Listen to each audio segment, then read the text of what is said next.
আমার হাতে যে 3টা টিকিট দেখছেন, এই 3টা টিকিট দেখতে হুবহুব যে আসল টিকিট রয়েছে হুবহুব এরকমই দেখতে, কিন্তু এই 3টা টিকিট নকল। এখানকার যারা কমলাপুর স্টেশনে যারা নিয়ন্ত্রক আছেন, যারা টিটি আছেন, আইনশৃঙ্খলা রক্ষাকারী বাহিনীর সদস্যরা রয়েছেন, তারা বলেছেন প্রতিদিন এরকম অসংখ্য মানুষ প্রতারণার শিকার হয়ে, অর্থাৎ জাল টিকিট নিয়ে এই কমলাপুর স্টেশনের প্ল্যাটফর্মে প্রবেশ করছেন এবং অনেকে চেষ্টা করছেন এইসব জাল টিকিট দিয়ে ট্রেনে চড়ার জন্য। কিন্তু এগুলোতে কিছু ত্রুটি আছে যেগুলো মানুষ সাদামাটা চোখে বুঝবে না। যেমন আমাদের মূল টিকিটের ফন্ট আর এই টিকিটের যে ফন্ট সেটা কিন্তু ভিন্ন হয়। আবার এখানে একটা কিউআর কোড আছে, এই কিউআর কোডটা স্ক্যান করলেও চলে আসে, কিন্তু অনেক যাত্রী হয়তো বা জানে না, তারা হয়তো তার ভুলে এটা করে বসে। অনেক সময় ব্রোকারের দ্বারস্থ হয়, তারা হচ্ছে যাত্রীর সেই সহজ সরল যে মানুষগুলো তাদের সেই আপনারা নকল যে টিকিটটা এটা কিভাবে বুঝেন? আচ্ছা, সেটা হচ্ছে আমাদের পজ মেশিন আছে, পজ মেশিনে আমরা ভেরিফাই করলে এটা টের পাই যে এটা সঠিক না বেঠিক। তবে এটা যাত্রীও ভেরিফাই করতে পারে। যাত্রী কিভাবে পারে? দেখেন, প্রতিটা টিকিটে একটা পিএনআর নাম্বার থাকে, যেটা হচ্ছে ইউনিক নাম্বার, এবং একটা মোবাইল নাম্বার আছে।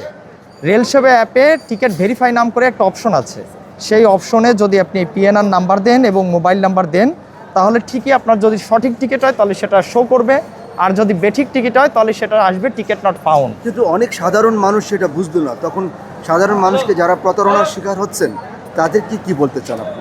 তাহলে তাকে কোনো না কোনো ভালো মানুষের দ্বারস্থ হতে হবে যে ভাই, আমি যেহেতু বুঝতেছি না, তুমি অন্তত, আমি অপরিচিত মানুষের কাছ থেকে যেমন আমরা একটা জিনিস কিনে খাই না, ঠিক একটা অপরিচিত মানুষের কাছ থেকে একটা টিকিটও আমার কেনাটা উচিত না।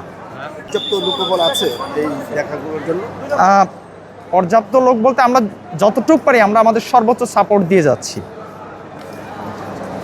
তারপর সর্বশেষ মেসেজটা কিভাবে দিতে চান যারা প্রতারণার শিকার ইতিমধ্যে হচ্ছেন, তাদেরকে কি বলতে চান? তাদেরকে আমি বলবো আরও বেশি সচেতন হন, এবং অপরিচিত মানুষের কাছ থেকে যেমন আমরা একটা খাবার কিনে খাই না বা কেউ দিলে আমরা নেই না, তো সেই ক্ষেত্রে আমি বলবো যে অপরিচিত মানুষের কাছ থেকে কোনো টিকিট ক্রয় না করাটা সব থেকে বেটার।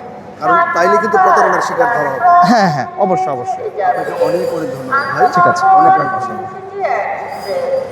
জাল টিকিট, এটা হ্যাঁ। এটা জাল টিকিট। আর কোনটা? তিনটাই জাল? এটা কম্পিউটারে এডিট করা টিকিট। কম্পিউটার থেকে এডিট করে ফেলছে? হ্যাঁ, এডিট করা টিকিট এটা। এগুলো তো সব এডিট করাই, গ্রাফিক ডিজাইনের মাধ্যমে হচ্ছে টিকিটগুলো তৈরি করে ওরা। এই টিকিটের নিচে দেখেন বেশ কিছু জায়গা আছে, স্পেস আছে, কিন্তু যদি সঠিক টিকিট হয় তাহলে এতটুকু স্পেস থাকবে না। এটা হচ্ছে একটা সহজ জিনিস।